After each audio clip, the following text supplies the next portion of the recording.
अस्सलामु अलैकुम व रहमतुल्लाहि व बरकातुहू। अऊज़ु बिल्लाहि मिनश शैतानिर रजीम।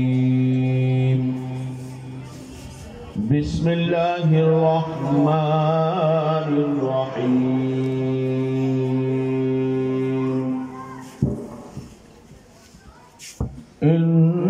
इन्नल्लाहा व मलाइकतहु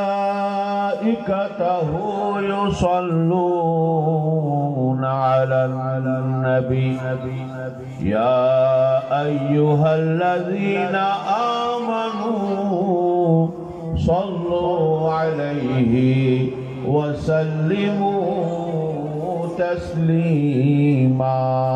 सल्लल्लाहु अला सय्यदिना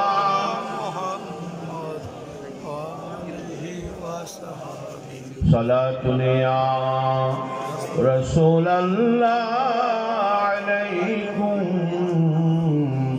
सलामुन या हबीबल्लाह अलैकुम या रसूलल्लाह उन्जुर हालना या हबीबल्लाह इस्मा क़ौलना सलातुन या रसूलल्लाह अलैकुम सलामुन या हबीबल्लाह। इन्नना फी बहर हम्मिन मुग़रक़ुन खुज़ यदी सहिलना अश्कालना सलातुन या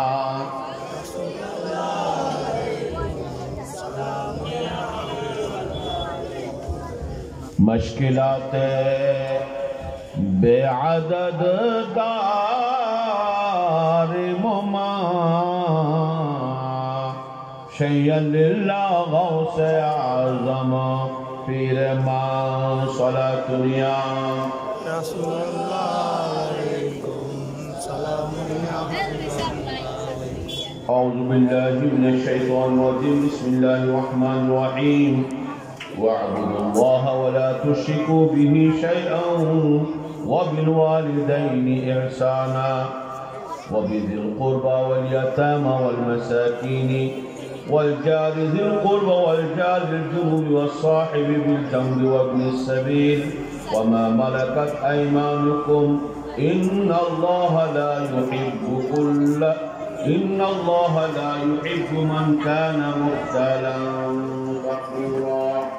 सदक़ल्लाहुल अज़ीम व सदक़ रसूलुहुन नबियुल हबीबुर रऊफ़ुर रहीम व नहनु अला ज़ालिका मिनश शाहिदीन वश्शाकिरीन वल्हम्दुलिल्लाहि रब्बिल आलमीन। मौलाया सल्लि व सल्लिम दाइमन अबदा अला हबीबिका खैरिल खल्क़ि कुल्लिहिम। पवित्र ईद मिलादुन नबी सल्लल्लाहु अलैहि व आलिहि वसल्लम ও ফাতিহা ইয়াজদাহ উদযাপন উপলক্ষে গৌসিয়া কমিটি বাংলাদেশ জাঙ্গলপাড়া জাহানপুর জাঙ্গলপাড়া ইউনিট শাখার ব্যবস্থাপনায় এবং জাঙ্গলপাড়া জাহানপুর এলাকাবাসীর সার্বিক সহযোগিতায় আয়োজিত আজকের এই আজিমুশান তাজদারে মদিনা সুন্নি কনফারেন্সের তৃতীয় দিনের সম্মানিত সভাপতি গৌসে কমিটি বাংলাদেশ জাঙ্গলপাড়া শাখার সম্মানিত সভাপতি জনাব মোহাম্মদ জুনায়েদ হোসেন মামুন সাহেব, এতক্ষণ আপনাদের সামনে গুরুত্বপূর্ণ বক্তব্য রেখেছেন বর্তমান তরুণ সমাজের অন্যতম অনুসরণীয় ব্যক্তিত্ব হযরতুল হাজ সৈয়দ মোহাম্মদ হাসান আজহারি মাদাজিলুল আলী, এছাড়াও আলহাজ সৈয়দ মোহাম্মদ সালাউদ্দিন আল কাদেরী বহিরা মাদ্রাসার প্রধান ফকিহ তিনি বক্তব্য রেখেছেন। আপনাদের পার্শ্বস্থ জাঙ্গলপাড়া শাহী জামে মসজিদের সম্মানিত খতিব বিশিষ্ট আমার আলেমে দ্বীন জনাব মৌলানা মোহাম্মদ হেলালুদ্দিন কাদেরী মাদ্দাজিরুল আলী, এভাবে আলহাজ আল্লামা জাকির আলমা কাদেরী, মৌলানা মোহাম্মদ জিয়াউল কাদের সিদ্দিকী সহ অসংখ্য উলামায়ে কেরাম, গোসে কমিটির নেতৃবৃন্দ, অত্র এলাকার মহল্লার সম্মানিত মুরব্বিয়ানে কেরাম, তরুণ যুবক, পর্দার মা বোনেরা, আসসালামু আলাইকুম ওয়া রাহমাতুল্লাহি ওয়া বারাকাতুহু। আল্লাহ পাক রব্বুল আলামিন আহকামুল হাকিমিন রব্বুল ইজ্জত আলিশান দরবারে অফুরন্ত গণিত শুকর যে আজকে গৌসিয়া কমিটি বাংলাদেশের অত্র শাখার ব্যবস্থাপনায় এমন একটি বরকতময় মাহফিলে উপস্থিত হওয়ার তৌফিক দান করেছেন। আমরা প্রত্যেকে বলি আলহামদুলিল্লাহ। আমরা জানি গৌসিয়া কমিটি এটা একদিকে আওলাদে রসুলের ছায়া এই কমিটির উপর রয়েছে, অন্যদিকে হুজুর সাইয়েদনা গৌসে পাক মুহিউদ্দিন আব্দুল কাদের জিলানী রাদিয়াল্লাহু তাআলা আনহুর দামান তাদের হাতে রয়েছে এবং রাসূল করিম সাল্লাল্লাহু আলাইহি ওয়াসাল্লাম আলে বাইতে রাসূলের দামান যাদের হাতে থাকবে, হুজুর গৌসে পাক সাইয়েদনা মুহিউদ্দিন আব্দুল কাদের জিলানী রাদিয়াল্লাহু তাআলা আনহুর দামান যাদের হাতে থাকবে, তারা দুনিয়াতেও সফল এবং পরকালেও সফল। আল্লাহ রাসূল সাল্লাল্লাহু আলাইহি ওয়াসাল্লাম ইরশাদ করেছেন, কুল্লু সাবাবিন ওয়া নাসাবিন ইয়ানকাদি ইয়াউমাল কিয়ামা ইল্লা সাবাবি ওয়া নাসাবি।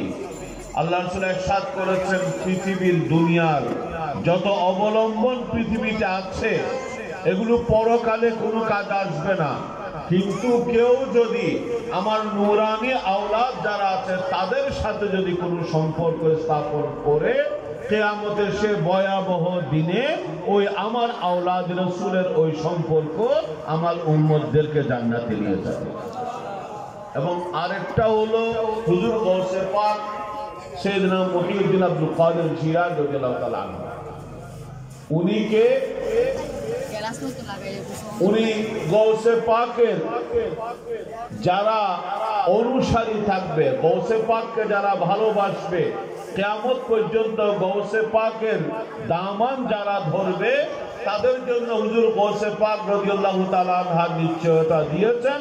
তিনি বলছেন, ইন্না ইয়াদি আলা মুরিদি কাসসামাই আলাল আরদ ওয়া ইন লাম ইয়াকুন মুরিদি জাইয়াদান ফা আনা জাইয়াদ। তিনি বলছেন, এই পৃথিবীর উপর আসমান যেমনি ভাবে প্রসারিত রয়েছে, অনুরূপ ভাবে কিয়ামত পর্যন্ত আগত আমার মুরিদদের উপর আমার গৌসিয়তের হাত এমন ভাবে প্রসারিত থাকবে।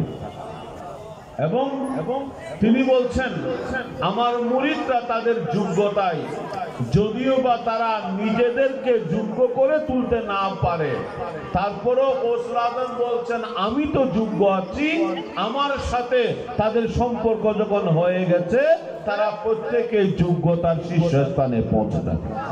আলহামদুলিল্লাহ, আজকে এমন একটি বরকতময় সংগঠনের এই মাহফিলে উপস্থিত হতে পেরেছে, আল্লাহ তাআলার দরবারে শুকর আদায়। আপনারা গভীর রাত হয়েছে, দীর্ঘক্ষণ মাহফিল করার সুযোগ নেই। আমাকে একটা বিষয় দেওয়া হয়েছে, যদিও বিষয়টা অনেক বিশাল। সেটা হলো আল্লাহর হক এবং কি বান্দার হক। কিছু হক আছে আল্লাহর এবং কিছু হক আছে বান্দার। একজন ঈমানদারকে আল্লাহর হকগুলো আদায় করার চেষ্টা করতে হবে, সাথে সাথে যে বান্দার হকগুলো আছে সে হকগুলো রক্ষা করার চেষ্টা করতে হবে। দুটার সমন্বয়ের নাম হলো ইসলাম এবং মুসলমান। প্রথম হলো আল্লাহর হক। সংক্ষেপে আল্লাহর হক হলো আমরা শুধু আল্লাহর উপর, একমাত্র আল্লাহর উপর শুধু ঈমান আনবো এতটুকু নয়, আমাদের নামাজ, রোজা, ইবাদত, বন্দেগী যা কিছু আমরা আদায় করব, এগুলো সবগুলো শুধুমাত্র আল্লাহ তাবারক ওয়া তাআলার জন্য আমরা আদায় করব। ওই আল্লাহর ইবাদতের মধ্যে অন্য কাউকে অংশগ্রহণ করব। এটা হলো আল্লাহর প্রথম হক হলো বান্দাদের উপর। আমরা এক আল্লাহকে বিশ্বাস করব, তার উপর ঈমান আনব এবং তার নির্দেশিত ইবাদত বন্দেগীগুলো একমাত্র আল্লাহ তাআলার সন্তুষ্টি এবং রেজামন্দির জন্য আমরা এই ইবাদতগুলো আদায় করব। এই জন্য ঈমানের পাশাপাশি ইবাদত বন্দেগীগুলো আমাদের আদায় করার জন্য প্রথম শর্ত হলো ঈমানের পরে প্রথম শর্ত হলো ইবাদত করার ক্ষেত্রে নিয়তটা বিশুদ্ধ করা। প্রথম কাজ কি? সঙ্গে কয়েকটা কথা বলবো। প্রথম কাজ কি? নিয়তটা কি করা? বিশুদ্ধ করা। এবং যে কোনো কাজ করব সেই কাজটা ইখলাস নির্ভেজাল ভাবে একমাত্র আল্লাহর জন্যই সেই কাজগুলো আমরা আদায় করব। এটা হলো প্রথম শর্ত। যে কোনো ইবাদত, আমরা বুখারী শরীফের প্রথম যে হাদিসটা ইন্নামাল আমালু বিন্নিয়াত, ইন্নামাল আমালু বিন্নিয়াত, যে প্রথম এই হাদিসটা বুখারী শরীফে প্রথম হাদিস হিসেবে আনা হয়েছে এবং সেখানে কথা বলা হয়েছে যে যতগুলো আমল আছে এগুলোর জন্য পূর্ব শর্ত হলো নিয়তের বিশুদ্ধতা। নিয়ত যদি বিশুদ্ধ থাকে, আমল যদি সামান্য হয়, তার প্রতিদান কিন্তু অনেক বেশি। পক্ষান্তরের নিয়ত যদি বিশুদ্ধ না হয়, নিয়ত যদি কি না হয়, বিশুদ্ধ না হয়, আর আমল যদি অনেক বড় আমল হয়, কাজটা যদি অনেক বড় হয়, তার কোনো মূল্য আল্লাহ তাআলার কাছে নাই। এই জন্য হাদিসের মধ্যে বুখারীর প্রথম হাদিস যে ইন্নামাল আমালু বিন্নিয়াত, প্রত্যেক আমল নির্ভর করে নিয়তের উপর। এই হাদিসটা রাসূল করিম সাল্লাল্লাহু আলাইহি ওয়াসাল্লাম কেন বলেছেন? আমরা জানি কোরআনের যে আয়াতগুলো নাজিল হয়েছে, সূরাগুলো নাজিল হয়েছে, এই আয়াত এবং সূরা নাজিল হওয়ার কিছু প্রেক্ষাপট বা কারণ থাকে, এগুলোকে বলা হয় শানে নুজুল। কি বলা হয়? বলেন, কি বলা হয়? শানে নুজুল। অর্থাৎ এই আয়াতটা কেন নাজিল হয়েছে বা এই সূরাটা কেন নাজিল করা হয়েছে, কাদেরকে উদ্দেশ্য করে নাজিল করা হয়েছে, কখন কোন পরিপ্রেক্ষিতে নাজিল হয়েছে, এটাকে বলা হয় শানে, কি বলে, শানে নুজুল। অনুরূপ ভাবে রাসূল করিম সাল্লাল্লাহু আলাইহি ওয়াসাল্লামের কিছু হাদিস আছে, আল্লাহ রাসূল সাল্লাল্লাহু আলাইহি ওয়াসাল্লাম বিভিন্ন প্রেক্ষাপটে, বিভিন্ন কারণে, বিভিন্ন সময়ে রাসূল করিম সাল্লাল্লাহু আলাইহি ওয়াসাল্লাম কিছু কথা বলেছেন, যেগুলোকে হাদিস বলা হয়। এর মধ্যেও কিছু প্রেক্ষাপট আছে, কারণ আছে, যেটাকে বলা হয় শানে উরুদ। কি জন্য আল্লাহ রাসূল এই বাণীটা তিনি করেছেন?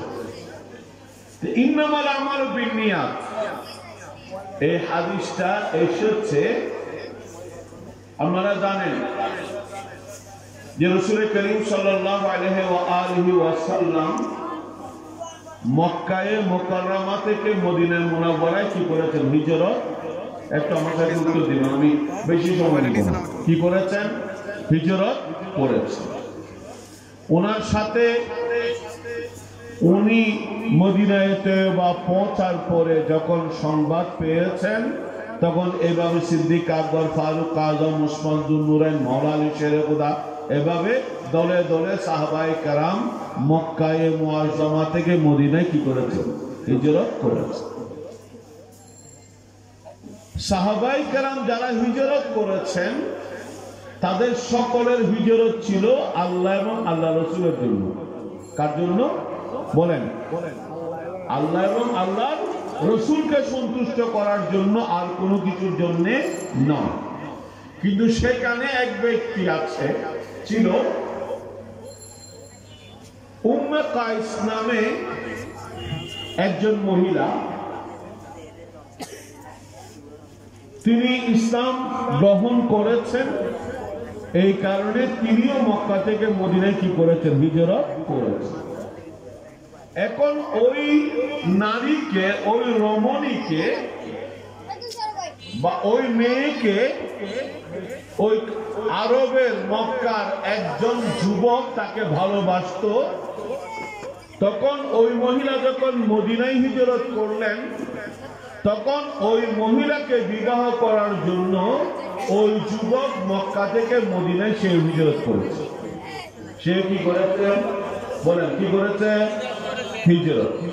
কিন্তু দুইজনের হিজরত কি এক উদ্দেশ্যে নাকি? হ্যাঁ, সিদ্দিক আকবর, ফারুক আজম, ওসমান, জুনয়ন, মওলা আলী শের খোদা, তারা যে হিজরত করেছেন আল্লাহ এবং আল্লাহ রসুলকে পাওয়ার জন্য, ঠিক না? কাকে? আল্লাহ এবং আল্লাহ রসুলকে পাওয়ার জন্যে। আর এই ব্যক্তি হিজরত করেছে ওই মহিলাকে বিবাহ করার জন্য। তখনই আল্লাহ রসুল সাল্লাল্লাহু আলাইহি ওয়াসাল্লাম এই হাদিস বললেন। তারপরে হাদিসের বাকি অংশ হলো, ফামান কানাত হিজরাতুহু ইলাল্লাহি ওয়া রাসূলিহি ফাহিজরাতু ইলাল্লাহি ওয়া রাসূলিহি ওয়া মান কানাত হিজরাতু ইলা দুনিয়া ইউসিবুহা আও ইমরাআতিন ইয়াতাযাওয়াজুহা ফাহিজরাতু ইলা মা হাজারা ইলাইহি। আল্লাহ রাসূল বললেন, ইন্নামাল আমালু বিন্নিয়াত, প্রত্যেক আমল নির্ভর করে কিসের উপর? একটু উত্তর দিন, কিসের উপর? নিয়তের উপর। হাদিসের বাকি অংশ আমরা এটা সবাই জানি, বাকি অংশটা আমরা হয়তো অনেকে জানি না।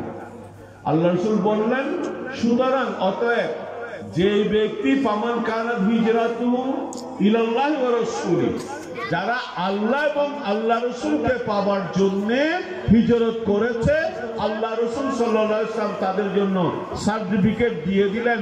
আল্লাহ রসুল বললেন তারা আল্লাহ এবং আল্লাহ রসুলকে তারা পেয়েছে। আর যে ব্যক্তি ওমান কানাত হিজরাতুহু ইলা দুনিয়া, দুনিয়ার কোন স্বার্থের জন্য, আও ইমরাআতুন ইয়াতাযাওয়াজুহা, অথবা কোন মেয়েকে বিবাহ করার জন্য, ফাহিজরাতু ইলা মা হাজারা ইলাই, আল্লাহ রাসূল বললেন সেই হিজরত করার সময় অন্যান্য সাহাবায়ে কেরাম, সিদ্দিক আকবর, ফারুক আজম, ওসমান, জুনয়ন, আরো শত শত যে সাহাবায়ে কেরাম যারা হিজরত করেছিলেন, তারা যেভাবে কষ্ট করেছেন, ওই যুবকটাও একে কষ্ট করেছে না? কষ্টের মধ্যে কোন বেশ আছে? হ্যাঁ, অন্যান্য সাহাবায়ে কেরামরা যেভাবে দীর্ঘ পথ পাড়ি দিয়েছেন, এও দীর্ঘ পথ কি দিয়েছে? পাড়ি দিয়েছে।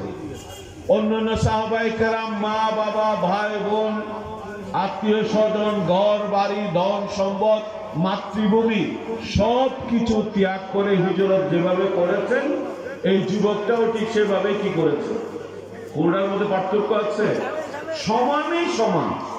অন্যান্যরা যত ধরনের ত্যাগ তিতিক্ষা, যত ধরনের কষ্ট, সবগুলো শতভাগ ওই যুবকটাও শতভাগ কষ্ট ভোগ করেছে। কিন্তু আল্লাহ এবং আল্লাহর রসুল যে যারা হিজরত করবে তাদের জন্য যে প্রতিদানের ঘোষণা করেছেন, সেই প্রতিদান ওই যুবক পায়নি, পাবে না।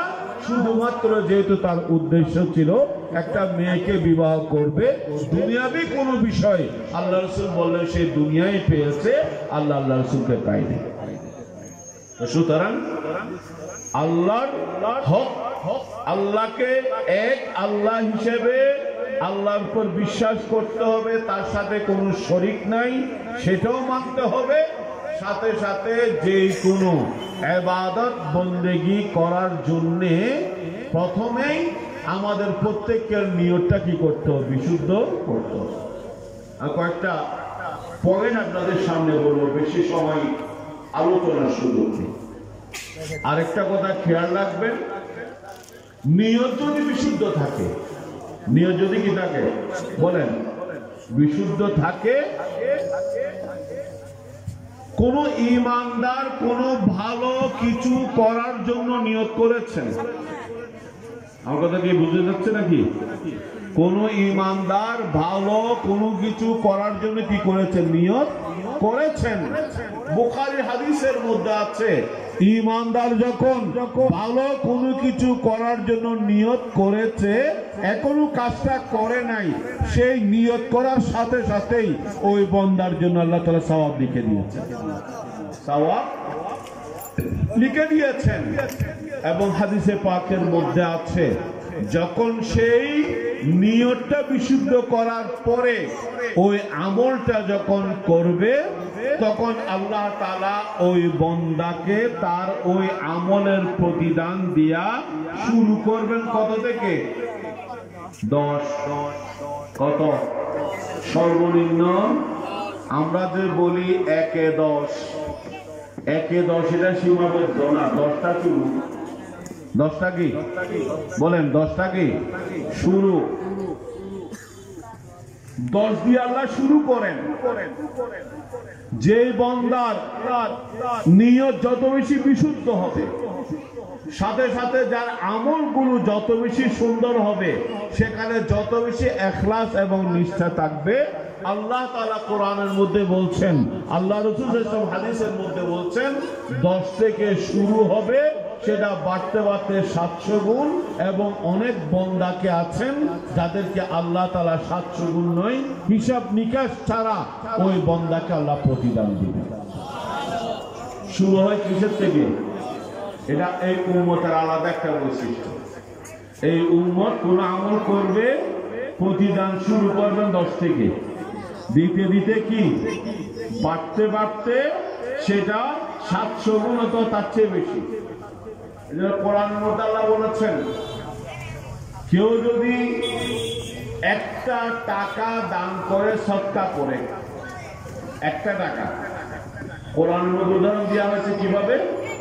মাসালুল লাযীনা ইউনফিকুনা আমওয়ালাহুম ফি সাবিলিল্লাহি কামাসালি হাব্বা আম্বাতাস সাবআ সানাবিলা ফি কুল্লি সুমবুলাতিন মিয়াতু হাব্বা ওয়াল্লাহু ইউদাঈফু লিমান ইয়াশা।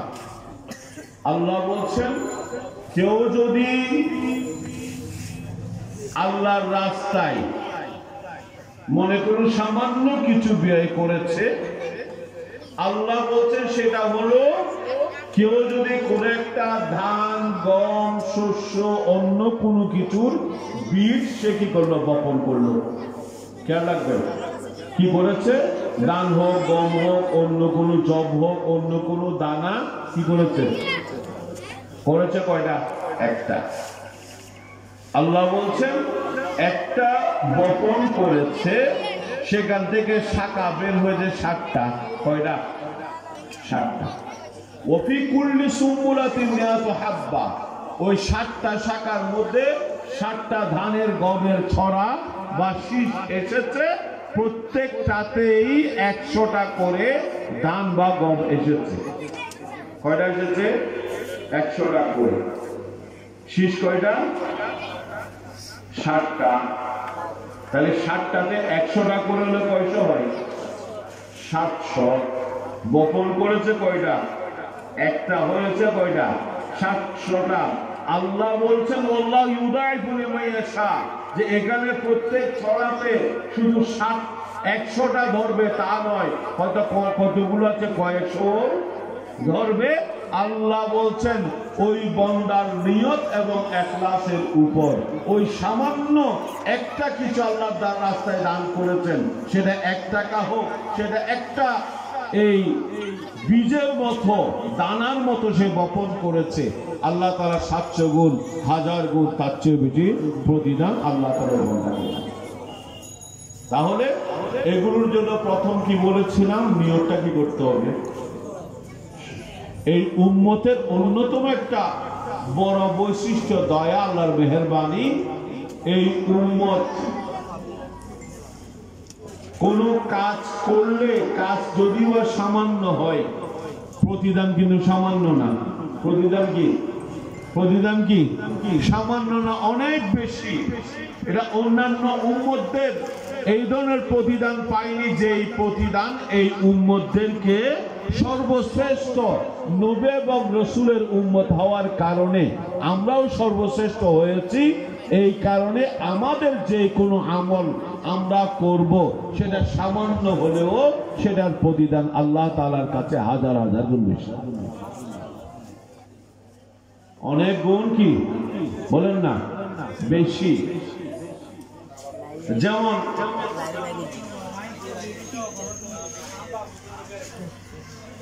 আমরা লাইলাতুল কদর রাত কয়টা একটা, ওই একটা রাত আপনি ইবাদত করলেন, কয় রাতের সওয়াব দিবে? 1000 মাস। এক মাসে যদি 30 দিন ধরি, 30 রাত ধরি, কমপক্ষে একটা রাত আল্লাহ তাআলা প্রতিদান দিবেন 30,000 রাতের।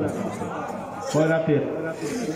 আল্লাহ বলছেন নাকি লাইলাতুল কদরে খায়রুম মিন আলফি শাহর। একটা রাত লাইলাতুল কদর, এটা এই উম্মতের জন্য একটা রাত। আর অন্যান্য উম্মতরা 1000 মাস ইবাদত করে যে পরিমাণ সওয়াব প্রতিদান পায়নি, এই উম্মতরা একটি মাত্র রাতে ইবাদত করে তার চেয়ে বেশি সওয়াব এবং প্রতিদান পায়। এটা হলো এই উম্মতের জন্য আল্লাহ রাসূলের পক্ষ থেকে বিশেষ কি নিয়ামত। বিশেষ কি যত প্রকার নিয়ামত আমরা এই সৃষ্টি জগৎ পেয়েছে, সকল প্রকার নিয়ামতের মূল হলেন রাসূল করিম সাল্লাল্লাহু আলাইহি ওয়াসাল্লাম।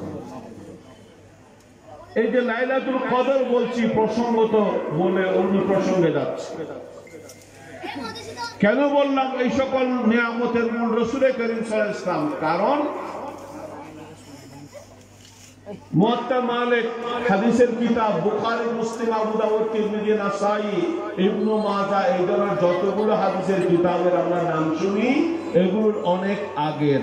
এবং ইমাম বুখারী, মুসলিম, তিরমিজি, আবু দাউদ, নাসাই, ওই সকল জগৎ বিখ্যাত মুহাদ্দিসদের যারা উস্তাদ ছিলেন, উস্তাদের উস্তাদ ছিলেন, দাদা উস্তাদ ছিলেন, পরদাদা উস্তাদ ছিলেন, তাদের মধ্যে একজন হযরত ইমাম মালিক রাহমাতুল্লাহ আলাইহি।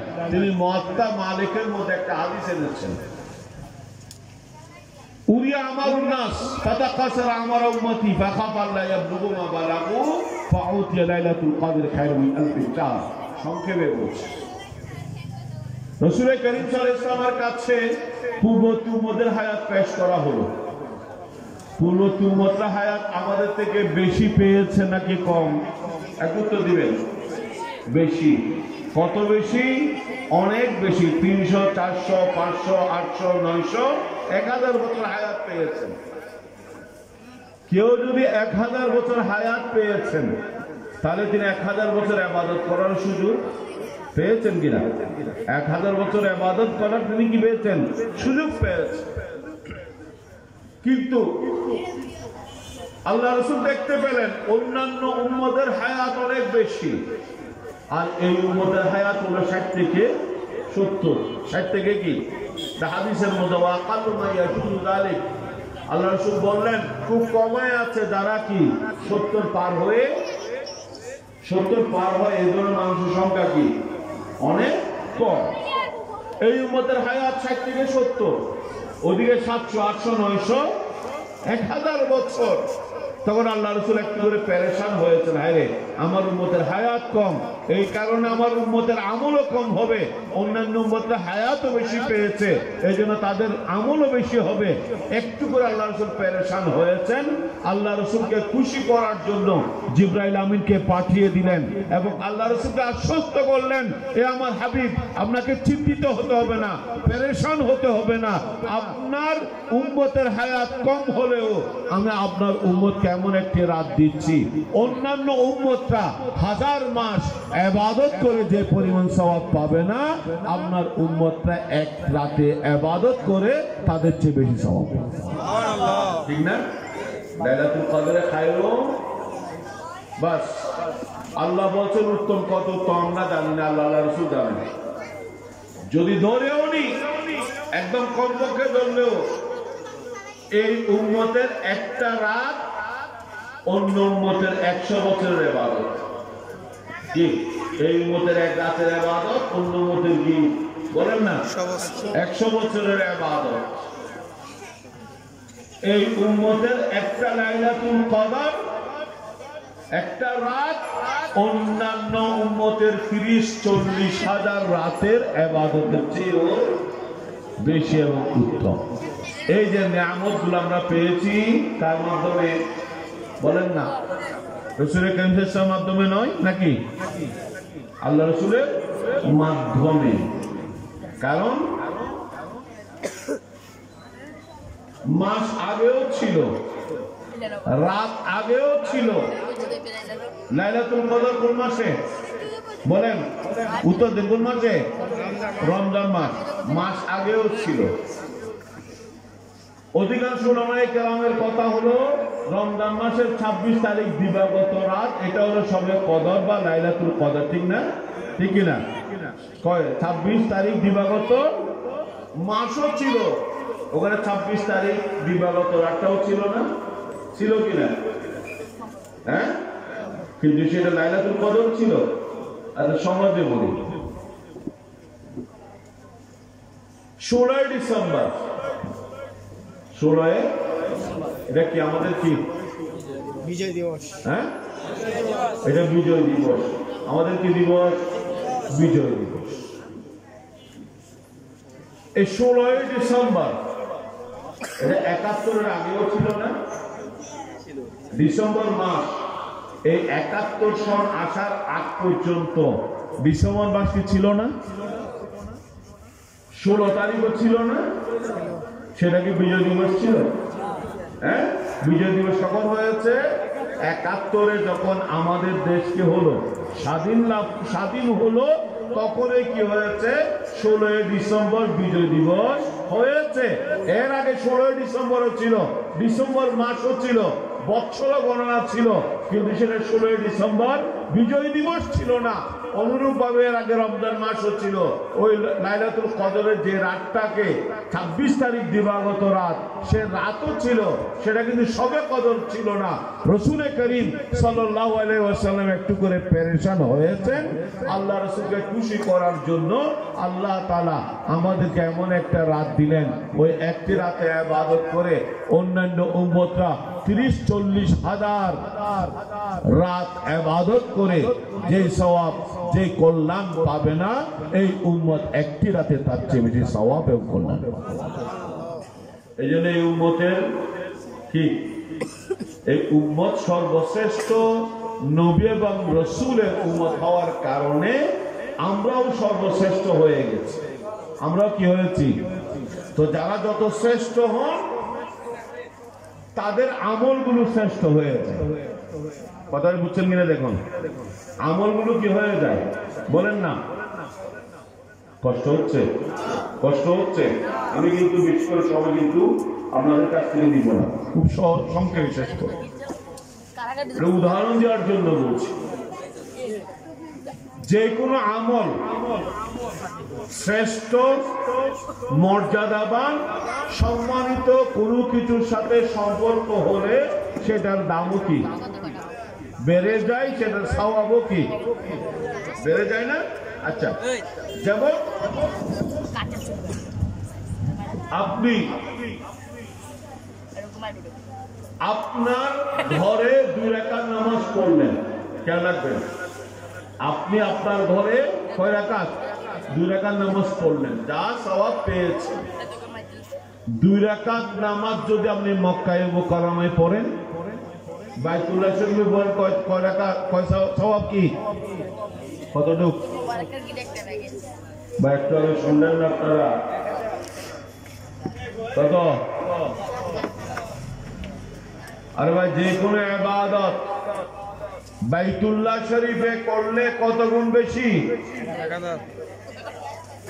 1 লক্ষ গুণ। এটা জানেন না আপনারা? জানেন কিনা? কি বলেন? 1 লক্ষ গুণ বেশি। কোথায়? বাইতুল্লাহ শরীফে। কোথায়? বাইতুল্লাহ শরীফে। বাইতুল্লাহ শরীফ তো চিনেন সবাই, কাবাগর চিনেন তো? চিনেন। ওই যে কোনো ইবাদত আপনার ঘরে 2 রাকাত নামাজ পড়েছেন, যা সওয়াব কি পরিমাণ দিয়েছেন আল্লাহ জানেন, আল্লাহ রাসূল জানেন। কিন্তু আপনি 2 রাকাত নামাজ যদি বাইতুল্লাহ শরীফে পড়তে পারেন তাহলে আপনার ঘরে 2 রাকাত নামাজ পড়ে যে পরিমাণ সওয়াব পেয়েছেন আপনি বাইতুল্লাহ শরীফে পড়লে তার চেয়ে 1 লক্ষ গুণ বেশি সওয়াব আল্লাহ দান করবেন। ঠিক না? এটা কেন? একটা বলেছিলাম না কি যে মূল্যবান দামি কোনো কিছুর সাথে লাগলে সেটাও কি আমলও কি হয়ে যায়? বলেন না, আমলও কি হয়ে যায়? দামি হয়ে যায়।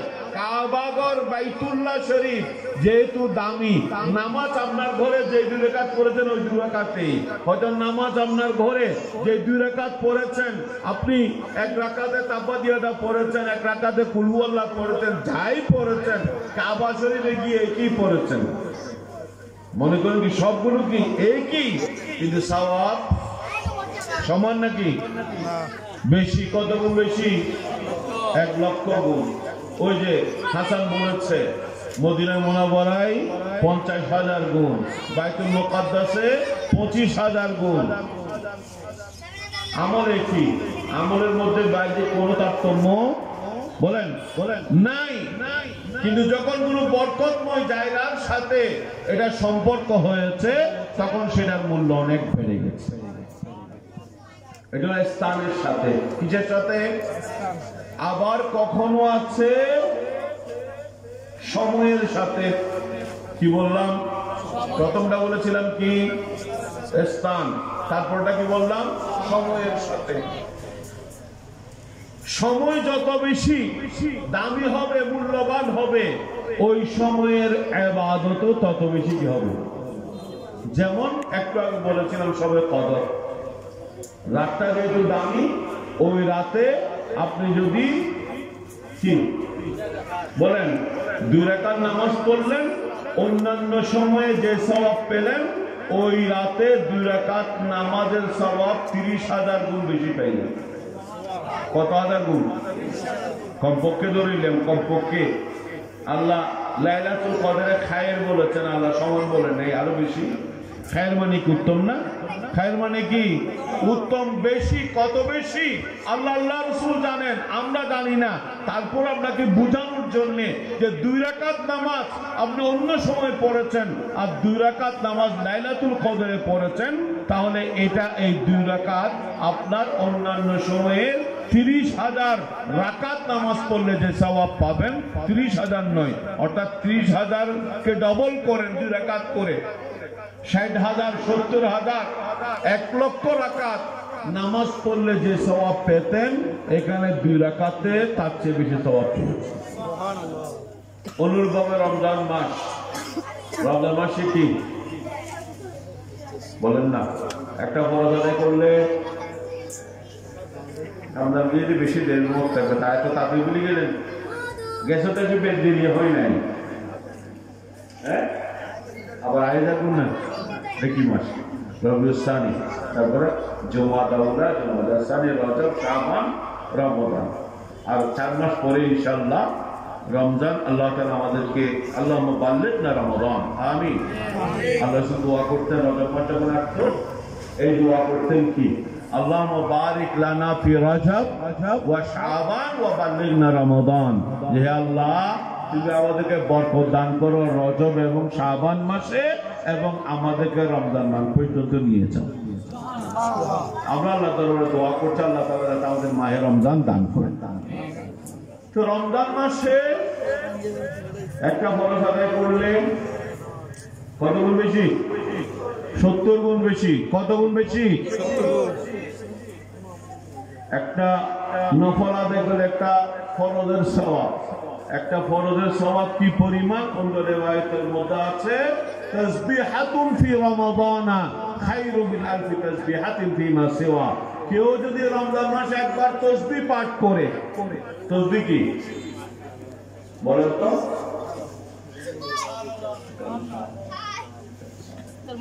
তাসবিহ মানে কি বলেন না, বলেন। তাসবিহ মানে মনে কেন করতেছেন তো নাকি? তাসবিহ মানে সুবহানাল্লাহ, তাসবিহ মানে সুবহানাল্লাহ, তাকবীর মানে তাকবীর মানে আল্লাহু আকবার, তাকবীর মানে কি, জিক্র মানে লা ইলাহা ইল্লাল্লাহ, আল্লাহু ইল্লাল্লাহ, এগুলো কি জিকির। অনুরূপভাবে তাসবিহ মানে সুবহানাল্লাহ, এটা সংক্ষেপে বলা হয় কি তাসবিহ। রমজান মাসে কেউ একবার তাসবিহ পাঠ করলো, হাদিসের মধ্যে আছে অন্যান্য সময় 1000 তাসবিহ পাঠের চেয়ে বেশি সওয়াব পায়। রমজান মাসে 1 টাকা সদকা করলো, অন্যান্য সময় 1000 টাকা সদকা করার চেয়ে বেশি সওয়াব। এটা কি কারণে? সময়ের কারণে। সবাইকে মনে রাখতে পারেন নাই? সময়ের আগে কি বলেছিলাম? এখানে কি আমার 4-5 জন আছেন আর কেউ নেই? এতগুলো মাহফিল আলহামদুলিল্লাহ অনেক ভাইয়ের আছেন, পিছু পিছু দেখা যাচ্ছে। প্রথমটা বলেছিলাম কি? স্থান। বরকতময় স্থানের সাথে লাগার কারণে কি হয়ে গেছে? আপনার ওই 2 রাকাত নামাজ এখানে পড়েছেন, বাইতুল্লাহ শরীফ পড়েছেন, 1 লক্ষ গুণ বেশি সওয়াব আপনি পেয়েছেন। এটা হলো স্থানের সাথে, আর একটা হলো সময়ের সাথে, আবার আর একটা হলো ব্যক্তির সাথে। কিসের সাথে? ব্যক্তির সাথে। ব্যক্তি মানুষ, যেই ব্যক্তি আল্লাহর কাছে যত বেশি প্রিয় হবে, যে বান্দা আল্লাহর কাছে যত বেশি প্রিয় হবেন এবং যেই বান্দার আমল যত বেশি নিয়ত বিশুদ্ধ হবে এবং আমলের মধ্যে যত বেশি ইখলাস থাকবে, ওই বান্দার আমলের সওয়াবও অনেক অনেক গুণ বেড়ে যাবে। সুবহানাল্লাহ। যেমন সাহাবায়ে কেরাম হলেন এই সৃষ্টির মধ্যে, নবী রাসূলের পরে এই সৃষ্টির মধ্যে সর্বশ্রেষ্ঠ হলেন কারা? সাহাবায়ে কেরাম। এই সৃষ্টির মধ্যে সর্বশ্রেষ্ঠ কারা? সাহাবায়ে কেরাম। নবী রাসূলের পরে শ্রেষ্ঠ হলেন সাহাবায়ে কেরাম। এখানে বুখারী শরীফ হাদিসের মধ্যে আছে, আল্লাহ ইরশাদ করেছেন, লা তাসুবু আসহাবি ফালাউ আন্না আহাদাকুম আনফাকা মিসলা উহুদিন যাহাবান মা বালাগা মুদ্দা আহাদিন ওয়ালা নাসিব। হুঁশিয়ার, একদম খবরদার, আমার সাহাবায়ে কেরামকে নিয়ে কোন ধরনের সমালোচনা করার চেষ্টা করবে না। সাহাবায়ে কেরাম নিয়ে কোন ধরনের সমালোচনা করাটা সম্পূর্ণরূপে হারাম। সাহাবায়ে কেরামের সমালোচনা বলেন সম্পূর্ণরূপে হারাম, ঈমান চলে যাবে কেউ যদি সাহাবায়ে কেরামকে নিয়ে কি করে সমালোচনা। আমাদের সমাজে আছে না কিছু এখন? হ্যাঁ, দোষ করেছে এজিদ মলউন, মরদুদ, মতরুক, মলউন, যাই শব্দ বলেন, যতগুলো বলতে পারেন কোনটা না বলবো না। এখন কাফের বললেও কি সমস্যা? বলেন না। এজিদকে যদি কেউ কাফেরও বলে কি নাই, সমস্যা নাই। এজিদের অপরাধের কারণে আমাদের সমাজে এখন কিছু লোকেরা আছে না, হয়তো আমিরে মুয়াবিয়াকে গালি দেয় কিনা? হযরত আমিরে মুয়াবিয়া আল্লাহর রাসূলের সাহাবী, শুধু একজন সাধারণ সাহাবী নন, তিনি আল্লাহর রাসূল সাল্লাল্লাহু আলাইহি ওয়াসাল্লামের কাছে ওহী আসলে যেই সকল সাহাবীরা ওহী লিখতেন তার মধ্যে একজন হলেন হযরত আমিরে মুয়াবিয়া রাদিয়াল্লাহু তাআলা। সুতরাং কোন সাহাবীকে গালি দিলে ঈমান সাথে সাথে চলে যাবে, সাথে সাথে আমিরে মুয়াবিয়া রাদিয়াল্লাহু তাআলা যারা গালি দেবে তারাও বেঈমান, তাদের কোনো কি নাই, ঈমান নাই। এই জন্য আল্লাহ রাসূল বলেছেন আমার সাহাবায়ে কেরামকে এরকম সমালোচনা করবে না। সাহাবায়ে কেরাম ওই যে একটু আগে বললাম ব্যক্তি, 3টে শব্দ বলেছিলাম না? প্রথমটা বলেছিলাম কি, তারপরে বলেছিলাম সময়, তারপর বলেছে কি ব্যক্তি। যেমন সাহাবায়ে কেরাম, বুখারীতে আছে, যেমন সাহাবায়ে কেরামকে সমালোচনা করবে না, তাদের গালিগালাজ করবে না। কোন সাহাবী যদি সামান্য কিছু আল্লাহর রাস্তায় ব্যয় করেছেন, সামান্যটা হাদিসের মধ্যে বলা হয়েছে মুদ, মানে 2 হাতকে একত্রিত করলে যা বলে, আমরা কি 1 কুশ বলি না? কি বলেন? 1 কুশ 1 অঞ্জলি, এটাকে বলা হয় মুদ। কোন সাহাবী তার এই 2 হাত এভাবে একত্রিত করে কোনো কিছু দান করেছে, সেটা চাল হতে পারে, ডাল হতে পারে, খেজুর হতে পারে, কিশমিশ হতে পারে, যাই কিছু দান করেছে। খেয়াল করবেন, আল্লাহ রাসূল বললেন পরবর্তীতে কেউ এসে যদি একটু একটু ভাই একটু আমার দিকে পরবর্তীতে কেউ এসে যদি ওহদ পাহাড় সম পরিমাণ স্বর্ণ, শব্দ কি পরিমাণ? ওহদ পাহাড়টা কত বড়? বিশাল। মানে আপনি গাড়ি নিয়ে তো 1 ঘন্টা 50 মিনিটের 10 মিনিট গাড়ি নিয়ে। ওহদ পাহাড় যদি স্বর্ণ হয়, বর্তমানে স্বর্ণের 1 ভরি স্বর্ণের দাম হলো 2 লক্ষ টাকা। 2 লক্ষ টাকা। ওহদ পাহাড়টা যদি স্বর্ণ হয়, পৃথিবীর কয়েকটা দেশ একসাথে কিনা যাবে না? যাবে কিনা বলেন না? যদি ওহদ পাহাড় স্বর্ণ হয়, তাহলে পৃথিবীর কয়েকটা দেশ ওই ওহদ পাহাড়ের স্বর্ণ দিয়ে কিনা যাবে না? আপনার এই শত শত যদি ক্যারেন লাগাই দেন, ওখান থেকে স্বর্ণ যদি আনতেই থাকে, কন্টিনিউ ভাবে কয়েক হাজার ক্যারেন লাগাই দিলেও আগামী 100 বছরে কি হবে না? আল্লাহ রাসূল বলেন কেউ যদি, এটা হলো অসম্ভবের কথা, আল্লাহ রাসূল বলেন সাহাবায়ে কেরামের পরে যদি কেউ এসে ওহদ পাহাড় সমপরিমাণ স্বর্ণের মালিক হয়, পৃথিবীতে কেউ হবেই না। ওহদ পাহাড় সমপরিমাণ স্বর্ণের মালিক কেউ হবেই না। আল্লাহ রাসূল যদি হয়েও থাকে, সেই সকল স্বর্ণ আল্লাহ রাস্তায় দিয়ে দিয়েছে। চিন্তা করেছেন? হ্যাঁ, কি ওহদ পাহাড় সমপরিমাণ কি স্বর্ণ? 1 ভরি স্বর্ণ দিতে মানুষের কি, যেখানে সেখানে ওহদ পাহাড় সমান স্বর্ণ আল্লাহ রাস্তায় দিয়ে দিল, কি পরিমাণ সওয়াব পাবে কল্পনা করা যায়? কল্পনা মানুষের কল্পনার মধ্যে আসে না।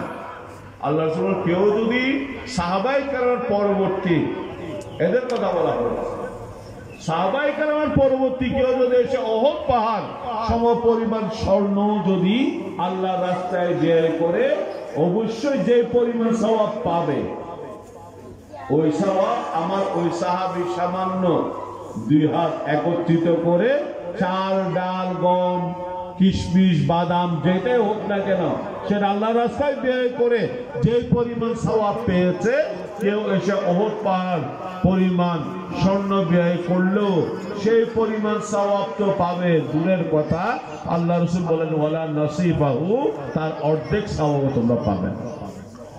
তাহলে একদিকে চাল, ডাল ঠিক তাও সামান্য ওই 1 অঞ্জলি, 1 কোষ, আর অন্যদিকে কি বলছিলাম, ওহদ পাহাড় আবার কি স্বর্ণ। ওহদ পাহাড় কি চাল ডাল না কি স্বর্ণ? এরপর আল্লাহ রাসূল বলেন আমার সাহাবীর ওই সামান্য ব্যয়ের সমান হবে না। এই যে তারতম্য, এটা কিসের কারণে? ব্যক্তির কারণে।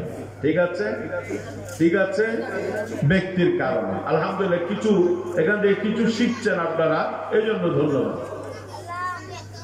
অনুরূপ ভাবে এই উম্মত, আমরা যেহেতু সকল উম্মতের মধ্যে শ্রেষ্ঠ হলাম কারা? কোরআন মধ্যে আল্লাহ বলছেন কুনতুম খায়রা উম্মাতিন, তোমরাই হলো সর্বশ্রেষ্ঠ। এই কারণে আমাদের আমলও, সামান্য আমলও, সেটার মূল্য অন্যান্য উম্মতের আমলের চেয়ে হাজার হাজার লক্ষ লক্ষ গুণ বেশি।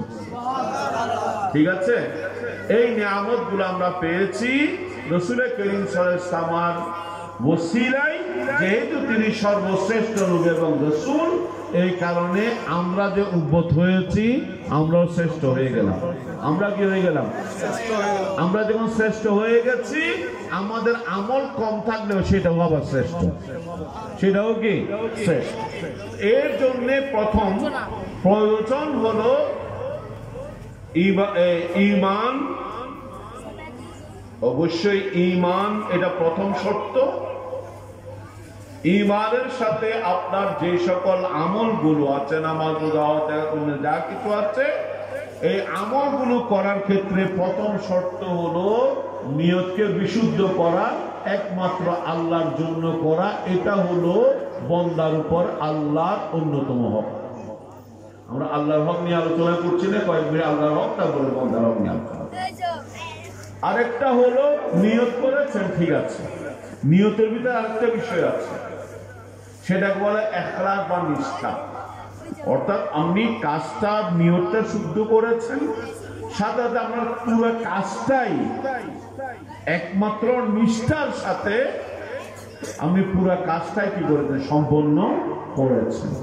সেটা যদি সেটা হলো বন্দার উপর আল্লাহর কি হক, ইবাদত। ওই ইবাদতের হক হলো সেটা নিয়তকে বিশুদ্ধ করতে হবে, একমাত্র আল্লাহর জন্য করতে হবে। কারণ আল্লাহর জন্য না করলে সেখানে অন্য কাউকে যদি অন্য কাউকে জন্য দেখানোর জন্য করেন, কারোর কাছে কিছু পাওয়ার জন্য করেন, কাউকে যদি দেখানোর জন্য করেন, ওইদিকে আল্লাহর সাথে কাউকে শরীক করা যাবে না। অনুরূপ ভাবে দেখা গেল আমি আল্লাহকে মানি, তার কোনো শরীক নাই, কিন্তু আমি ইবাদতটা করছি কি আল্লাহর জন্য না, আরেকজনকে কি দেখানোর জন্য, কারো থেকে কিছু পাওয়ার জন্য, কারো প্রশংসা পাওয়ার জন্য। কেউ আমাকে অনেক বড় আল্লাহওয়ালা বলবে, এই জন্য নামাজি বলবে, এই জন্যে দান খয়রাতকারী বলবে, এই জন্যে দানবীর বলবে, এই জন্যে যদি করে থাকি তাহলে ওইটা আল্লাহর সাথে অন্যকে কি করা। এই যে ইবাদতটা একমাত্র আল্লাহর জন্য করার ছিল, সেখানে আমি আল্লাহর জন্য না করে বন্দাকে কি করে দিলাম। তাহলে এটা হলো আল্লাহর হক কি করা, নষ্ট করা। ইবাদত যখন আপনি নিষ্ঠার সাথে করবেন, সেটা বললাম কম হলেও সেটার মূল্য অনেক বেশি, কম হলেও মূল্য অনেক বেশি। একটা উদাহরণ দিই, হযরত মাওলা আলী শেরে খুদা রাদিয়াল্লাহু তাআলা আনহুর সামনে এক ব্যক্তি নামাজ পড়লেন, একটু স্বাভাবিক ক্ষেত্রে কি একটু দ্রুত গতি। সাহাবায়ে, আমরা যে বর্তমানে যে নামাজ পড়ি, এই গতিটা সাহাবায়ে কেরামের সময় ছিলই না, নাকি? আমরা এখন 5G গতিতে পড়ি। কি আমাদের নামাজ কি 4G নাকি 5G গতিতে নামাজ পড়ি? সাহাবায়ে কেরামের সময়ে ওই ধরনের কি নামাজ পড়ার নিয়ম ছিল না। তো সাহাবায়ে কেরামের স্বাভাবিক নিয়ম যেটা ছিল, সেটার বিপরীতে একজন মানুষ একটু সামান্য দ্রুত কি করেছে, নামাজ পড়েছে। মাওলা আলী শেরে খুদা দৌড়া নিলেন, বলেন, হে তুমি যে নামাজ পড়েছো, নামাজ হয়নি, তুমি নামাজ আবার পড়ো। নামাজ কি করো আবার। তখন মাওলা আলী যখন দৌড়া নিলেন, তখন ওই ব্যক্তি আবার অত্যন্ত সুন্দর করে, একদম অনেক সুন্দর করে রুকু করলেন, সিজদা করলেন, অন্যান্য যা কিছু আছে সবগুলো ঠিক মতো করলেন, নামাজ শেষ করলেন। তখন মাওলা আলী তাকে জিজ্ঞেস করলেন, যে দেখো, তুমি ফয়সালা তুমি দিবা, দুই ধরনের নামাজ পড়েছ, একটা ছিল কি একটু দ্রুত, আর একটা হলো অত্যন্ত সুন্দর। তুমি বলো এই দুইটা নামাজের মধ্যে কোন নামাজটি উত্তম, কোনটা হবে? বলেন না। পরে যেটা অনেক সুন্দর করে পড়েছে ওইটা না, ওইটা কিন্তু জি না। ওই ব্যক্তি বললেন যে হুজুর, আপনি যদি বেয়াদবি না ধরেন, কিছু মনে না করেন, তাহলে আমি বলবো আমার প্রথম নামাজটা উত্তম। কোনটা বলেন না, কোনটা প্রথম? মৌলানা, কেন? প্রথমটা তোমার দ্রুত তাড়াহুড়া ছিল, পরেরটা অত্যন্ত সুন্দরভাবে তুমি করেছো, কিন্তু তোমার প্রথমটা উত্তম কেন? তখন তিনি বলেন, হুজুর, প্রথমটা একটু সুন্দর কম হলেও প্রথমটা পড়েছি আল্লাহর ভয়ে। কার ভয়ে? দ্বিতীয়টা অনেক সুন্দর হয়েছে, সেটা পড়েছি আপনার, বলেন নাকি, দৌড়ার ভয়ে। পরেরটা অনেক সুন্দর ছিল, কিন্তু কার ভয়ে? বলেন না? দৌড়ার বইয়ে মহান আলী কি হাতে দৌড়া নিয়ে দাঁড়িয়ে আছেন? পরেরটা অনেক সুন্দর ছিল, কিন্তু সেটা পরিচালনার দৌড়ার বইয়ে। সুতরাং ওটা যেটা একটু সুন্দর কম হলেও ওটা আল্লাহর বইয়ে যে নামাজ পড়েছি সেই নামাজটা আমার কাছে অনেক উত্তম। কি এই জন্য বললাম, যেটা আল্লাহর ওয়াস্তে করবেন একটু কম সুন্দর হলে এটা আল্লাহর কাছে এটা প্রিয়। নুজহাতুল মাজালিস কিতাবের মধ্যে এটা গঠন উল্লেখ আছে যে যে কোনো ইবাদত আপনি করবেন ইখলাসের সাথে যদি করেন তাহলে সে ইবাদতের মধ্যে আপনি শক্তি পাবেন। একটা ঘটনা, এটা বাস্তব ঘটনা বর্ণনা করেছে নুজহাতুল মাজালিস কিতাবের মধ্যে। এক জায়গায় কিছু মানুষ একটা গাছকে পূজা করছে। কি কাকে? গাছকে পূজা করছে।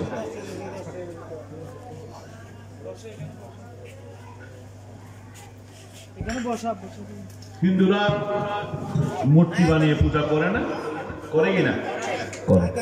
দুঃখের বিষয় আমাদের এখন টুপিওয়ালা দাড়িওয়ালা তারা গিয়েও কি হিন্দুদের সাথে পূজা করছে।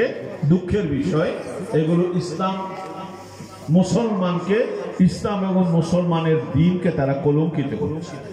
ঠিক কিনা নাকি? হ্যাঁ, এগুলোর সাথে তাদের মূর্তির সাথে আমার সম্পর্ক কি? এটা তো এমন কোন অনুষ্ঠান না যেটা স্বাভাবিক আমাদের ওই পয়লা বৈশাখের মতো একটা অনুষ্ঠান তো না। হ্যাঁ, এটা পয়লা বৈশাখের অনুষ্ঠান। এরা মূর্তিকে সিজদা করছে আর তুমি বলছো এরা শিরিক করছে, আর তুমি বলছো সেটাকে গেছে তুমি বাহাবা দিতে। এটা কুফরকে, শিরিককে যারা তায়িদ করে সমর্থন করে সেটাও কুফর, সেটাও শিরিক। শিরিককে সমর্থন করলে কি শিরিক না?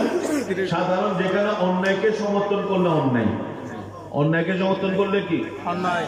তো শিরিককে সমর্থন করলে, কুফরকে সমর্থন করলে, টুপি আছে দাড়ি আছে কখন মুশরিক হয়ে গেছে এরাও জানে না।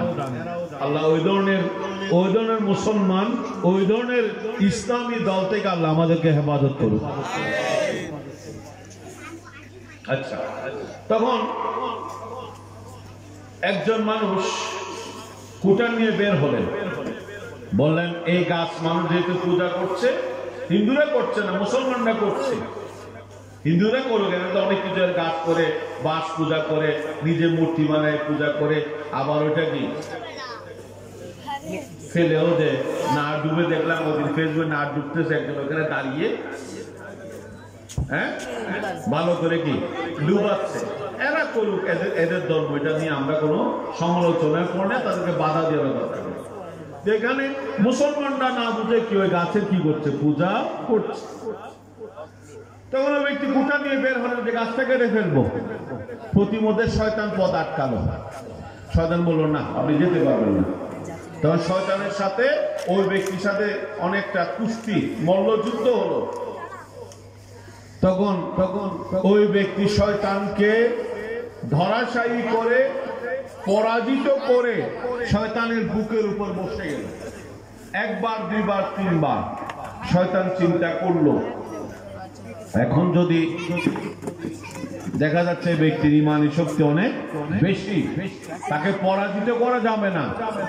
যদি তাকে পরাজিত করতে হয়, সে বের হয়েছিল আল্লাহর ওয়াস্তে, এখন তাকে আল্লাহ নয় দুনিয়া তার মধ্যে ঢুকে দিতে হবে। কি বলছি? দুনিয়া তার মধ্যে ঢুকে দিতে হবে। তখন ওই ব্যক্তিকে কানে কানে বলল শয়তান যে ভাই আপনি একজন ইবাদত বন্দেগী করেন, রাত দিন ইবাদত বন্দেগী করেন, যে কারণে আপনার ঠিকমতো আয় উপার্জন করা আপনার সম্ভব হয় না। এই কারণে আপনি কি আপনি এবং আপনার পরিবার পরিজন নানা ধরনের অভাব কষ্টের মধ্যে থাকেন। সবচেয়ে ভালো হয়, আপনার কি দরকার কে মানুষ কাজ পূজা করছে, বাট পূজা করছে, ওটা তো আপনার কিছু আসে যায় না। বরং আপনি ঘরে চলে যান, আমি প্রত্যেক দিন সকালে ঘুম থেকে ওঠার পর পরে আপনার বালিশের নিচে হাত দিলে 2টা করে স্বর্ণ মুদ্রা পাবেন। প্রত্যেক দিন সকালে কি বলেন না? ঘুম থেকে উঠে তাহাজ্জুদের সময় যখন উঠবেন, কারণ তাহাজ্জুদ বুঝার মানুষ, দুইটা কি পাবেন?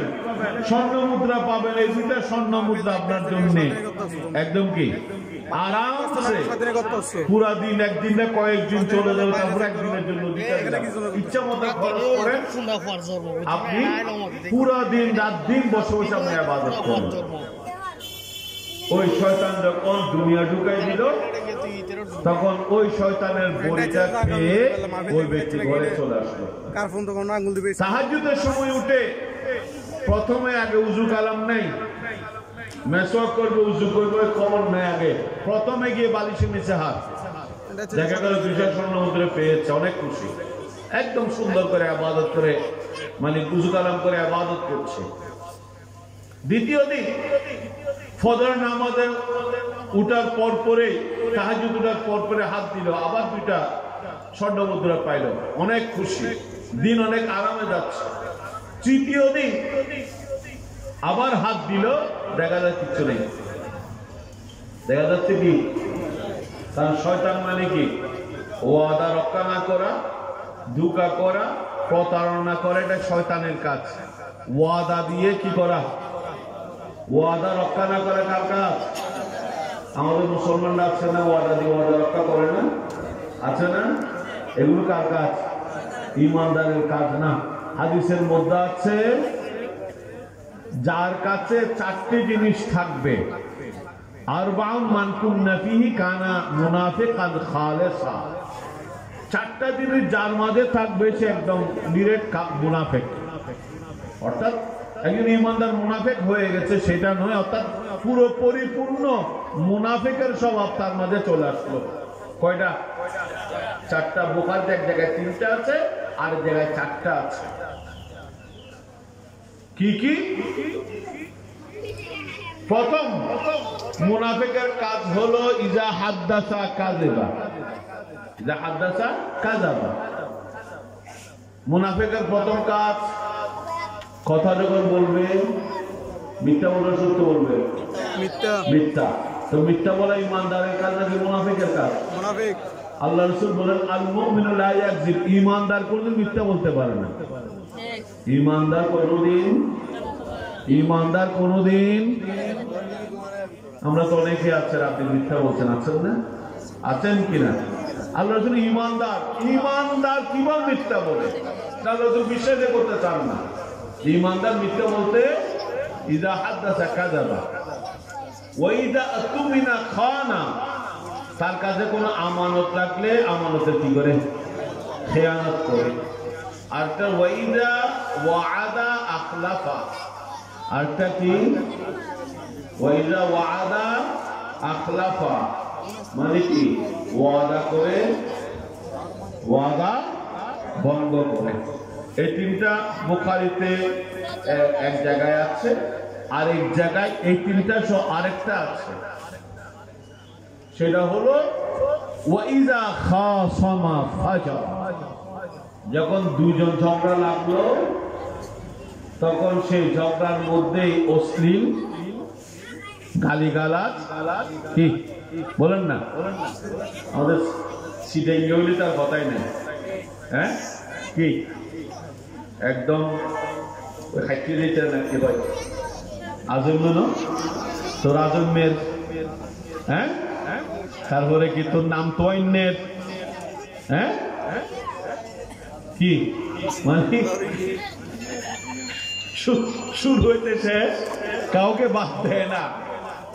হ্যাঁ, এই জন্য আল্লাহ রাসূল বলেছেন, এই ধরনের ঝগড়া একজন মানুষ একজনের হতে পারে, ঝগড়াটা হতে পারে, যে কোনো মানুষের মধ্যে ঝগড়া হতে পারে, এটা কোনো ওই ঝগড়া হওয়াটা তো বড় কিছু না, ঝগড়া হবে, আবার সেটা কি হবে? মীমাংসা হবে। আল্লাহ রাসূল বলেছেন, ওই যখন ঝগড়া লাগবে তখন সে অশ্লীল কথা বলবে। অশ্লীল কথা বলা, গালিগালাজ করা, এটা হলো মুনাফিকের কাজ। এটা কার কাজ? মুনাফিক। ঝগড়া হতে পারে, গালিগালাজ, এটা মুনাফিকের কাজ। এই ধরনের অশ্লীল কথা আমাদের সমাজে কিছু মানুষ আছে, শুনলে অবাক হয়ে যাবে।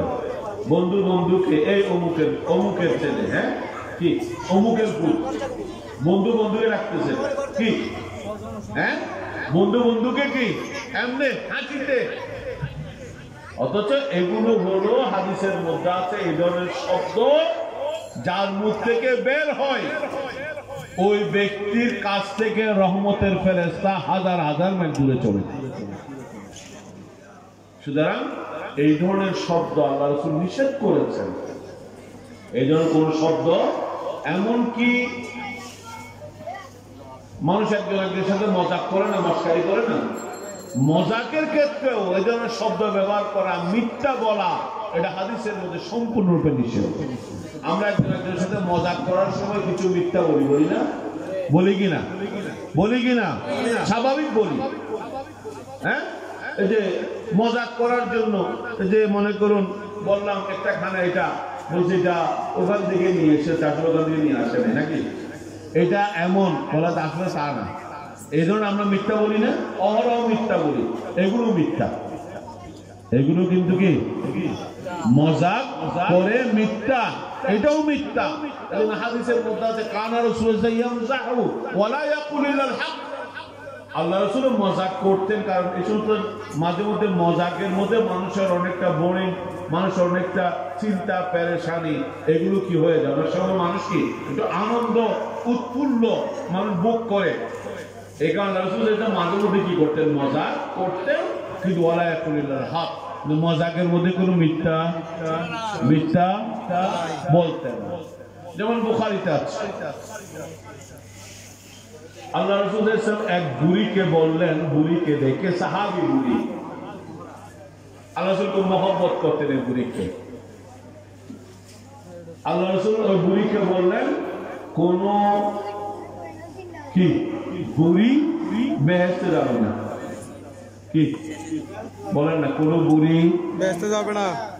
তখন ওই কথা শুনে মহিলা, বৃদ্ধা মহিলাটা কান্নাকাটি শুরু করলেন, ইয়া রাসূলুল্লাহ আমার কি দোষ, আমার আল্লাহ এত হায়াত দিয়েছে, এটা আল্লাহর ইচ্ছা, আমি কি দোষ করেছি, আমি বেহেশতে গেলে যাবো না, কান্নাকাটি করছি। আল্লাহ রাসূল মৃদু মৃদু হাসছেন, এবং উদ্দেশ্য আল্লাহ রাসূল ইসলাম এখানে কোনো মিথ্যা বলেন না, উদ্দেশ্য হলো কোরআনের একটা আয়াত তাকে স্মরণ করিয়ে দিয়ে দিন সম্পর্কে জানানো, মিথ্যা বলেন নাই। তখন আল্লাহ রাসূল বললেন, কেন তুমি কোরআনের সে আয়াত তেলাওয়াত করনি? ফাজআলনাহু আযকারা উরবান আতরাবা, কোরআনের মধ্যে আছে যত মানুষ জান্নাতে যাবে তারা প্রত্যেকে যুবক যুবতী হয়ে জান্নাতে যাবে। সুবহানাল্লাহ, যুবক যুবতী হয়ে, কারণ জান্নাতের যে নিয়ামত, এগুলো যদি কোনো বুড়া গেলে এগুলো খাইতে পারবে? হ্যাঁ, ডায়াবেটিস খাইতে না পারে, চিনি কি এটা পেটত খুব কি হয়, গ্যাস হয়, হ্যাঁ এই হয়, এই হয়, কত ওই কেউ কেউ ওখানে খুল্লুর খুল্লুর করবে, কেউ কি এইটা। এই যে আল্লাহ বলছেন বেহেশতের মধ্যে যারা ঢুকবে প্রত্যেকে যুবক হবে, লা ইয়াসখামু, লা ইয়াসখামু ওয়ালা ইয়াতামাখাতু। আল্লাহ রাসূল বলেছেন ওয়ালা ইয়ামরুদু, বেহেশতে যাবে সবাই যুবক যুবতী হয়ে যাবে, সেখানে এমন ভাবে যাবে তাদের জীবনে কোনোদিন কোনো রোগ ব্যাধিত হবেই না, কখনো একটা কাশিও তাদের আসবে না। বেহেশতের মধ্যে কাশিও নেই, কি খান্নাও নেই, রোগও নেই, পেরেশানিও নেই, শুধুমাত্র খাবেন, আরাম করবেন। তো খাবার জন্য, আরাম করার জন্য ৬০-৭০ বছর উঠে গেলি, হ্যাঁ এই সমস্যা, এই সমস্যা, এই সমস্যা, এই সমস্যা, এটা খাইতে পারবো না, এটা খাইতে পারবো না, কিন্তু যুবক যেটাই আছে সামনে কোনোটাই কি করে না। আর যুবক বয়সে যেটা মানুষ কি করে দেয়, কি যুবক বয়সে মানুষ যে উপভোগ করতে পারে সেটা মানুষ বার্ধক্যে কি করে না, উপভোগ করতে। এই জন্য আল্লাহ রাসূল বলেছেন, পাঁচটি ইগতানিম খামসান ক্বাবলা খামসা, পাঁচটি বিষয় আসার আগে পাঁচটি বিষয়কে গুরুত্ব দাও। একটা হলো আল্লাহ রাসূল বলেছেন, সিহহাতাকা ক্বাবলা সুকমিক, তোমার সুস্থতা আছে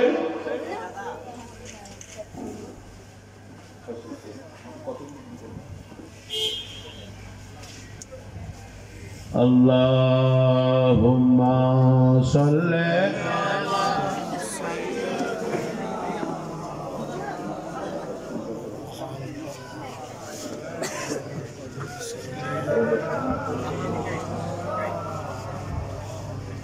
ইয়া রাসূলাল্লাহ হাবিবে খালিক একতা তুই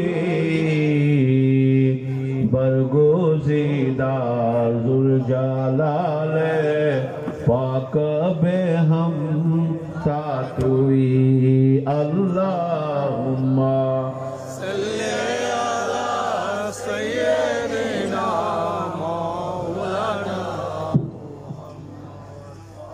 अला सय्यिदिना मौलाना। যাই হোক ইনশাআল্লাহ আমরা আর 10 থেকে 15 মিনিট কাজে আছেন বেশি সময় না, 15 মিনিট সময় ইনশাআল্লাহ শেষ করব। ঠিক আছে, ঠিক আছে। আপনাদেরও কষ্ট হচ্ছে, অনেকে এশার পর থেকেই আপনারা এসেছেন, আমি এখন এসেছি। আমার বিষয়টা আপনাদের জন্য মাহফিল আয়োজক যারা আছে, আমার ছোট ভাই ফয়সাল সাহেব, তাকে জিজ্ঞেস করলাম, তখন আমরা ডিসাইড করলাম ইনশাআল্লাহ 10-15 মিনিট আপনাদেরকে নিয়ে আর কথা বলবো। তারপর ইনশাআল্লাহ আপনাদের জন্য মেহমানদারি খাবারের কাছে ব্যবস্থা করা হয়েছে, এগুলো দেওয়া হবে। মিলাদ কিয়ামত তারপর ইনশাআল্লাহ আপনাদেরকে বিদায় দেওয়া হবে। এটা হাদিস বলবো, এটা প্রসঙ্গত আসলো। আল্লাহ রাসূল বলেছেন ইরতানিন খামসান ক্বাবলা খামসা,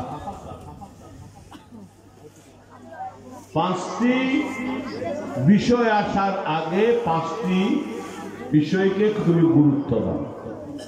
এখানে আগে পরে হতে পারে, হাদিসের মধ্যে আছে, একটা হলো ওয়াসিহাতাকা ক্বাবলা সুকমিক, তোমার সুস্থতাকে তুমি মূল্য দাও অসুস্থতা আসার, কারণ মানুষ সারা জীবন সুস্থ থাকে না। আল্লাহ আমাকে আপনাকে সুস্থতা দান করেছেন, এই সুস্থ সময়টাকে আমি মূল্য দিই। আল্লাহ তাবারক ওয়া তাআলার কি ইবাদত বন্দেগী, আল্লাহ রাসূলের আনুগত্যের মাধ্যমে আমার এই জীবনটা আমরা পরিচালনার চেষ্টা করি। কারণ অসুস্থতা এসে গেলে আপনি চাইলেও পারবেন না, চাইলেও আপনি কি একটা ইবাদত করতে চাইলেন আপনি পারবেন না। যেখানে আপনি দাঁড়িয়ে নামাজ পড়তে পারছেন না, অন্যান্য ইবাদত আপনি কিভাবে করবেন? কারণ হাদিসের মধ্যে আছে, খেয়াল করবেন, কোন বান্দা যদি সুস্থ থাকা অবস্থায় নিয়মিত কোন ইবাদত করত, সুস্থ থাকা অবস্থায় নিয়মিত কোন কি করত? ইবাদত করত। অসুস্থ অবস্থায় সে ওই ইবাদত করতে না পারলেও আল্লাহ তাআলা তাকে ওই অসুস্থ অবস্থায় ইবাদত না করলেও আল্লাহ তাআলা তাকে ওই সুস্থ অবস্থায় যে ইবাদতগুলো নিয়মিত করত ওই ইবাদতের সওয়াব দিবেন। হাদিসের মধ্যে, তিরমিজি শরীফের হাদিসের মধ্যে আছে, একজন ব্যক্তি ঘুমাচ্ছেন তাহাজ্জুদের সময়ে, কি বলেন না, ঘুমাচ্ছেন, আল্লাহ ফেরেশতাকে বলছেন, এ আমার ফেরেশতা তুমি লিখো আমার এই বান্দা তাহাজ্জুদের নামাজ আদায় করছে। ফেরেশতা আপত্তি করার সুযোগ নাই, জানার জন্য। ফেরেশতা বলবে, ইয়া আল্লাহ, তোমার এই বান্দা তো নাক ডেকে ঘুমাচ্ছে, আর তুমি বলছো তার জন্য তাহাজ্জুদের সওয়াব লিখার জন্য। তখন আল্লাহ বলবে, আমার ফেরেশতা তুমি কি আমার এই বান্দাকে চিনো না? আমার ওই বান্দা যখন সুস্থ ছিল কোনদিন সে তাহাজ্জুদের সময়ে সে ঘুমে থাকে নাই, সে উঠে নামাজ পড়েছে, আমার কুদরতের কদমে সিজদা দিয়েছে। আজকে সে সুস্থ থাকলে আজকেও সেই ওই তাহাজ্জুদের নামাজ আদায় করত, কিন্তু যেহেতু সে নিয়মিত করত, সে অসুস্থতার কারণে করতে পারছে না, তাকে তাহাজ্জুদের নামাজ আদায় করছে, সেই হিসেবে তার সওয়াব দিতে থাকে। সুবহানাল্লাহ। এই জন্য আল্লাহ রাসূলের সুস্থতাকে তুমি কি দাও? গুরুত্ব দাও, অসুস্থতা আসা না। আরেকটা বলা হচ্ছে ওয়াকিনাকা ক্বাবলা ফাকরি, ওয়াকিনাকা ক্বাবলা ফাকরি। আল্লাহ আপনাকে ধন সম্পদ দিয়েছেন, যা দিয়েছেন, আল্লাহ রাসূল বলেন এটাকে তুমি গনিমত মনে করো। দারিদ্রতা আসার আগে একজন মানুষ সারা জীবন কি থাকে না, বলেন না? সারা জীবন একজন মানুষ ধনী যে কোনো সময় মানুষকে হয়ে যেতে পারে, অভাবে আসতে পারে। আল্লাহ রাসূল বলেন তোমার এই ধন সম্পদ যে আছে, ধনাঢ্যতা, সেটাকে তুমি গুরুত্ব দাও দারিদ্র আসার আগে। অর্থাৎ গুরুত্ব দাও মানে বাস করে ব্যাংক রাখি দেবে কি অর্থাৎ এই ধন সম্পদ থেকে তোমার জন্য, তোমার পরিবার পরিজনের জন্য, তোমার সন্তানের জন্য, সেটাও তোমাকে অবশ্যই করতে হবে। সাথে সাথে এখান থেকে কিছু অংশ আল্লাহ রসুলের জন্য, আল্লাহ রসুলের পথে, গরিব মিসকিন এই ধরনের ভালো কাজগুলোতে তোমরা দিতে পারবে। এটা হলো তোমার সম্পদের প্রতি কি করলা, তুমি গনিমত মনে করলা। হয়তো একটা সময় আপনার অভাবের মধ্যে চলে এসেছে, হতে পারে তখন আপনার সামনে একজন মানুষ অসুস্থ, মারা যাচ্ছে, না খেয়ে মারা যাচ্ছে, কিন্তু আপনার মন কাঁদলেও তাকে সাহায্য করার মতো আপনার কিছু নাই। এই জন্য আপনার ধনাঢ্যতাকে, আপনার অভাব আসার আগে ওটাকে মূল্য দাও। আর একটা হলো ফেরাগাতা ক্বাবলা শুগলি। আল্লাহ রাসূল বললেন তোমার অবসর সময়, কি সময়? অবসর যে সময়টা আছে সেটাকে তোমরা গুরুত্ব দাও ব্যস্ততা আসার আগে। ব্যস্ততা বলেন না, মানুষের কিছু সময় অবসর থাকে, আবার অনেক সময় মানুষের এত বেশি ব্যস্ততা চলে আসে যে আমার অবসর টাইম আছে, এটাকে আমি মূল্য দিই, সেটাকে অযথ আমি কি না করি, খরচ না করি। এই জন্য আমি করোনাকালীন সময়ে আমার মসজিদের মুসল্লি ভাইদেরকে বলেছি, ভাই এটা করোনা, আপনার অফিস বন্ধ, দোকানপাট বন্ধ, ঠিক আছে, আবার এটা মনে করবেন আল্লাহর পক্ষ থেকে আপনার জন্য বড় একটা নিয়ামত। এটা কি? আমার আপনার জীবনে অনেক নামাজ কাজা হয়ে গেছে না, গেছে কিনা, গেছে কিনা? করোনার সামনে ঘরে বসে আছেন, আপনার কাজা নামাজগুলো আপনি আদায় করে নেন। এই সময় আপনার এই অন্যান্য ইবাদত যেগুলো আপনার অপূরণীয় ছিল সে পূরণ করে নেন। এই সময় কিছু দিন সম্পর্কে আপনি শিখেন, এই সময়ে কিছু ইবাদত বন্দেগী করার চেষ্টা করেন, তাহলে আপনার এই অবসর সময়টা আপনার জন্য গনিমত হয়েছে। আল্লাহ রাসূল বলেছেন শেষ কথা, আল্লাহ রাসূল বলেছেন ওয়া শাবাবাকা ক্বাবলা হারামি। ওই যে বলছিলাম বেহেশতে সবাই যুবক হিসেবে যাবে, ওখান থেকে চলে আসতে হবে এখানে। আল্লাহ রাসূল বলেছেন তোমার বার্ধক্য আসার আগে তোমার যৌবন কালকে গুরুত্ব দাও। যৌবন কালকে কি দাও? কিসের আগে? বার্ধক্যের আগে। যৌবন কাল আপনার আছে, আপনি চাইলে এক ওযু দিয়ে সম্পূর্ণ রাত ইবাদত করতে পারবেন না? পারবেন কিনা? বার্ধক্য চলে আসলে হয়তো আপনি এক ওযু দিয়ে এক ওয়াক্ত নামাজ পড়তে পারবেন না, ঠিক না? ঠিক কিনা?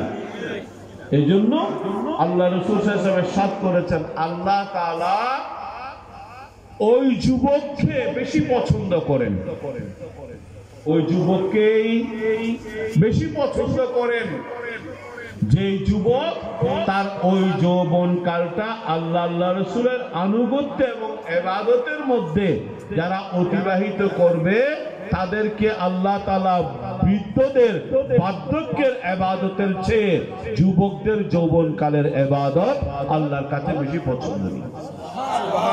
আল্লাহর কাছে বেশি পছন্দনীয়। এর হাদিসের মধ্যে আছে সাবাতুন ইয়াযিল্লুহুমুল্লাহু ইয়াওমাল কিয়ামাতি তাহতা যিল্লি ইয়াওমা লা যিল্লা ইল্লা যিল্লু। আল্লাহ রাসূল ইরশাদ করেন কিয়ামতের ময়দানে সাত শ্রেণীর মানুষকে আল্লাহ তাআলা বড় বড় আল্লাহর পক্ষ থেকে এসেছে, যেটা হবে এটা কোন ধরনের হবে এটা আল্লাহই জানে, আমরা কল্পনা করতে পারবো? কল্পনা করার কি সুযোগ আছে? আল্লাহ যেখানে বলছেন বেহেশতের মধ্যে বান্দাদের জন্য যা প্রস্তুত করে রেখেছি, পৃথিবীর কোনো কান শুনে নাই, পৃথিবীর কোনো চোখ দেখে নাই, পৃথিবীর কোনো ব্রেন মানুষ সেটা কল্পনাও করতে পারবে না জান্নাতে কি নিয়ামত। সেখানে কুতনের হবে। হাদিসের মধ্যে আছে আল্লাহর আরশ আজিম, তার নিচে তাদের জন্য বড় বড় স্টেজ করা হবে। সেই স্টেজের মধ্যে একটা স্টেজ থাকবে, সেখানে যুবকদেরকে বসানো হবে। সবাই তো যুবক, কিন্তু ওখানে ওই যুবকদেরকে বসানো হবে যারা নিজেদের যৌবন কালকে অশ্লীলতা, বেহায়াপনা, নোংরামি, 2টা 3টা 4টা পর্যন্ত নগ্ন ছবি, মদ, জুয়া, এই ধরনের নষ্টদের সাথে চলে এই সময়টা যারা অতিবাহিত করেনি, যাদের যৌবন কালটা আল্লাহ আল্লাহ রসুলের আনুগত্য এবং ইবাদতে যারা এই যৌবন কাল অতিবাহিত করেছে, তাদেরকে আল্লাহ তাআলা কিয়ামতের দিনে তার আরশ আজিমের নিচে আলাদা তাদের জন্য আরশ বানাবেন, আলাদা স্টেজ বানাবেন। সেই স্টেজে বসায় আল্লাহ তাআলা তাদেরকে আলাদাভাবে সম্মানিত করবেন, মালা পরিয়ে দিবেন, ক্রেস্ট দিবেন, এবং কোটি কোটি কোটি কিয়ামতে হাসরবাসীকে আল্লাহ পরিচয় করিয়ে দিবেন। এরা ওই সমস্ত ব্যক্তিরা যারা তাদের যৌবন কালকে আল্লাহ এবং আল্লাহ রাসূলের আনুগত্যে অতিবাহিত করেছে। তারা শুধু আমার নৈকট্য পেয়েছে, জান্নাত পেয়েছে তাই নয়, অন্যান্য জান্নাতীরা জান্নাত পেয়েছে, তারা শুধু জান্নাত পাবে তা নয়, তাদেরকে আমি আলাদা স্টেজ বানিয়ে তাদেরকে আমি সম্মানিত করছি। সুবহানাল্লাহ। যে যৌবন কারণে বড় নিয়ামত, এটা অবহেলায় যদি নষ্ট করেন আফসোস করবেন, আফসোস করবেন। আজকে আমাদের যুবকদের নষ্ট হয়ে যাওয়ার জন্য সব ধরনের অবলম্বন তাদের সামনে চলে এসেছে, ঠিক না? আমি সব সময় বলি, কেউ যদি জাহান্নামে যেতে চায় 1 ঘন্টা লাগবে না। কি 1 ঘন্টা লাগবে না? কেউ যদি দোজখে যাইতে চায়, কি বলেন না, 1 ঘন্টায় সেই দোজখে চলে যেতে পারবে। জান্নাতে গেলে 1 ঘন্টায় যাওয়া যায় না। জান্নাতে যেতে হলে কি করতে হয়? কষ্ট করতে হয়। যে হাদিসের মধ্যে আছে বেহেশতের চতুর্পাশে কাঁটা,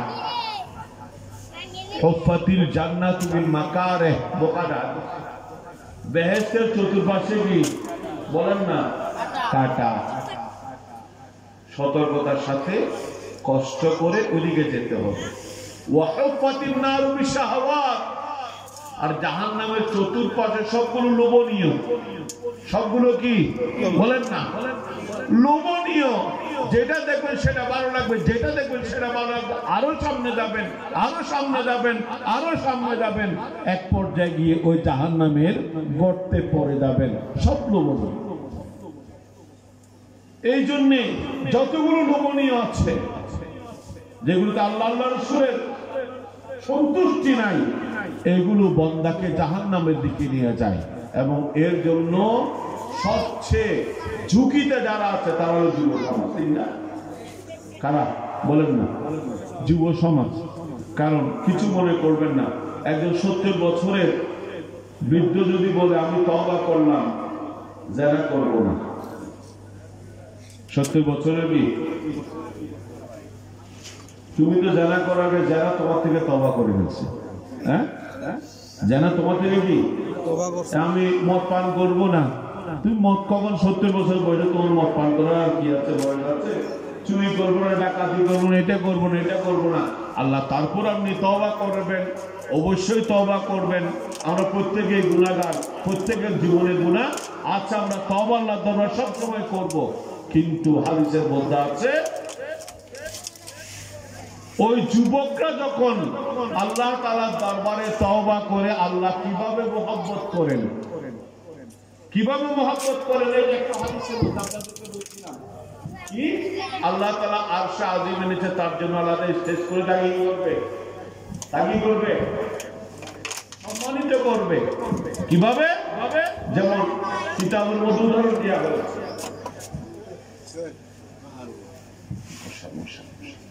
কিতাবের মধ্যে উদাহরণ দেওয়া হয়েছে, একজন বাদশা কোন একজন যুবক, তার কাছে কি অস্ত্র আছে, তার প্রশিক্ষণ আছে, শারীরিক সক্ষমতাও আছে, সেই বাদশার বিরুদ্ধে যুদ্ধ করবে। তো বাদশার বিরুদ্ধে যদি কেউ যুদ্ধ করে, সে যদি পরাজিত হয়, সে যদি কি হয় পরাজিত হয়, সে যদি পরাজিত হয়, যুদ্ধে যারা পরাজিত তাদের স্থান কোথায় বলেন? শেষ করবো, আমি বলছি 15 সময় নিয়ে শেষ হয়ে যাচ্ছে। আচ্ছা 6 মিনিট আছে, 6 মিনিট আছে বরাবর। কি বলছিলাম? যুদ্ধে যারা পরাজিত হয় তার শাস্তি হয়তো কি মৃত্যুদণ্ড, কি বলেন না, মৃত্যুদণ্ড, অথবা তার শাস্তি কি জেল, অথবা যদি বাদশা তাকে দয়াও করে, ক্ষমাও করে, তার স্থান কোথায় হবে বলেন না? বাদশার পাশে হবে নাকি তাকে ওই দরবারে চালুদার, হ্যাঁ, অথবা কি বাবুর্চি, অথবা কি তার বাগানে কাজ করবে, অথবা কাপড় চোপড় ধুইবে, অথবা এই ধরনের কোনো ঝাড়ু দিবে, এছাড়া কি তার উপরে কোনো স্থান দিবে? পরাজিত যারা তাকে চেয়ে বড় স্থান দিবে না। আর যদি কেউ কোন একজন যুবক, তার কাছে শক্তি আছে, সাহস আছে, অস্ত্রশস্ত্র আছে, সক্ষমতা আছে, এরপরেও সে বিদ্রোহ না করে, সেই অবাধ্য না হয়ে বাদশার সামনে আনুগত্য প্রকাশ করলো, তখন বাদশা তাকে কি করবে? তার চেয়ারের পাশে, রাজসিংহাসনের পাশে তাকে আরেকটা আসন দিয়ে ওখানে বসাবে, ঠিক না? অনুরূপ ভাবে যুবক, আপনি আল্লাহর বিরুদ্ধে যুদ্ধ করবেন, পরাজয় নিশ্চিত নাকি? যুদ্ধ করবেন কি আল্লাহর নাফরমানি করা? নাফরমানি অর্থ কি? অবাধ্য। আমরা যে নাফরমানি শব্দ, এটা মানে কি বলেন না? অবাধ্য। আপনি আল্লাহর অবাধ্য হবেন, নিশ্চিত পরাজয়। পরাজয় কি? শতবার নিশ্চিত। তাহলে আল্লাহ যদি আপনাকে দয়া করে ক্ষমাও করেন, তারপরে আপনি থাকবেন ওই চতুর্থ শ্রেণীর, আপনার সম্মান এতটুকু। আর যদি যে বয়সে আপনার সামনে সমূহ রাস্তা খোলা, কিন্তু এতগুলো সবগুলোকে আপনি নিজেকে নিয়ন্ত্রণ করলেন যে ইন্নী আখাফুল্লাহ, আমি আল্লাহকে ভয় করি, আল্লাহকে ভয় করে এগুলো যখন আপনি নিয়ন্ত্রণ করবেন, তখন আল্লাহ তাবারক ওয়া তাআলা কিয়ামতের ময়দানে, ওই হাদিসের মধ্যে আছে, আল্লাহর আরশ থাকবে। আল্লাহর আরশ কোন ধরনের জানি না, আল্লাহ বলছেন আমার আরশের নিচে আমি আমার ওই যুবকদের জন্য আলাদা আরশ বানাবো, ওই যুবকদের জন্য আলাদা আরশ বানাবো।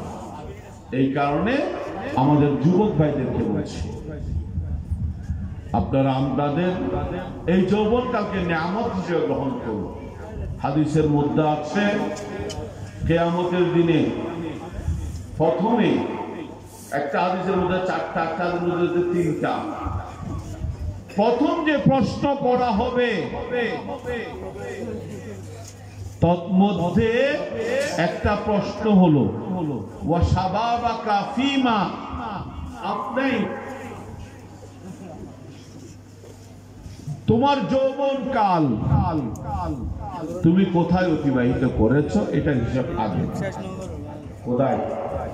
কিয়ামতের দিনে অনেকগুলো অপরাধ আছে, আল হাদিসের মধ্যে আছে প্রথম, সেখানে বলা হবে যে তোমার ওয়া মালাক মিনাইনাক তাসাবতা ওয়া ফিমান ফাকতা, তোমার সম্পদ কিভাবে আয় করেছো, কোথায় ব্যয় করেছো, কিভাবে আয় করেছো বলেন না, কোথায় আয়ের হিসেব আল্লাহর দরবারে দিতে হবে, আবার সাথে ব্যয়ের হিসেবও দিতে হবে। আপনি আয়টা করলেন, ঠিক আছে, আমার আয় একদম 1000 ভাগ, 100 ভাগ কি হালাল, হালাল হলেও আপনি যেখানে সেখানে আপনি কি করতে পারবেন না, খরচ করতে, ওইটা হিসেবে আল্লাহর দরবারে দিতে হবে। মিন আইনা ইকতাসাবতা ওয়া ফীমা আনফাকতা, কিভাবে উপার্জন করেছো, কোথায় ব্যয় করেছো। ওয়া হায়াতাকা ফীমা আফনাইত, তোমার জীবন তুমি কোথায় শেষ করেছো, বিশেষ করে তোমার যৌবনকাল তুমি কিভাবে অতিবাহিত করেছো। আল্লাহ তাবারক ওয়া তাআলা আমাদের এই যুবকদের এই যৌবনকালকে আল্লাহ তাআলা হেফাজত করুন। আমাকে অনেক লম্বা বিষয় দিয়েছে, আমরা হকুল্লাহ নিয়ে সামান্য কিছু আলোচনা করেছি। হকুল ইবাদ নিয়ে আলোচনা করার সুযোগ হয়নি, কারণ হকুল্লাহ অনেকগুলো বিষয় আছে। হকুল ইবাদ বন্দার হক, বন্দার হকের মধ্যে প্রথম হক হলো মা বাবার হক, কার হক, তারপরে হলো এইভাবে কি সন্তানের হক, প্রতিবেশীর হক,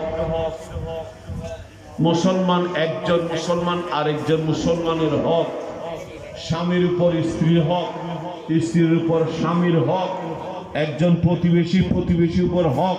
এই ধরনের অনেকগুলো হক আছে যেগুলো একজন মুসলমান তার জীবনে এগুলো আদায় করতে হবে। এখানে 1 মিনিট বলে শেষ করব, সেটা হলো আল্লাহর হক। আল্লাহর কি হক? কোন বন্দার পক্ষে আল্লাহর হক যথাযথভাবে কোন বন্দা আদায় করতে পারবে না। আল্লাহর হক আদায়ের ক্ষেত্রে বন্দার কোনো কিছু কমতি থাকলেও বন্দা যখন আল্লাহর দরবারে ক্ষমা চাইবে, আল্লাহ তাআলা ওই বন্দাকে ক্ষমা করে দিবেন। আল্লাহর হক নামাজ, রোজা, হজ, যাকাত, এই সমস্ত এগুলোর মধ্যে কেউ যদি করতে বলছি না, হয়ে গেছে, আমাদের অনেকেরও কি হয়ে গেছে, হয়ে যায়, আপনি যদি খালেস নিয়ত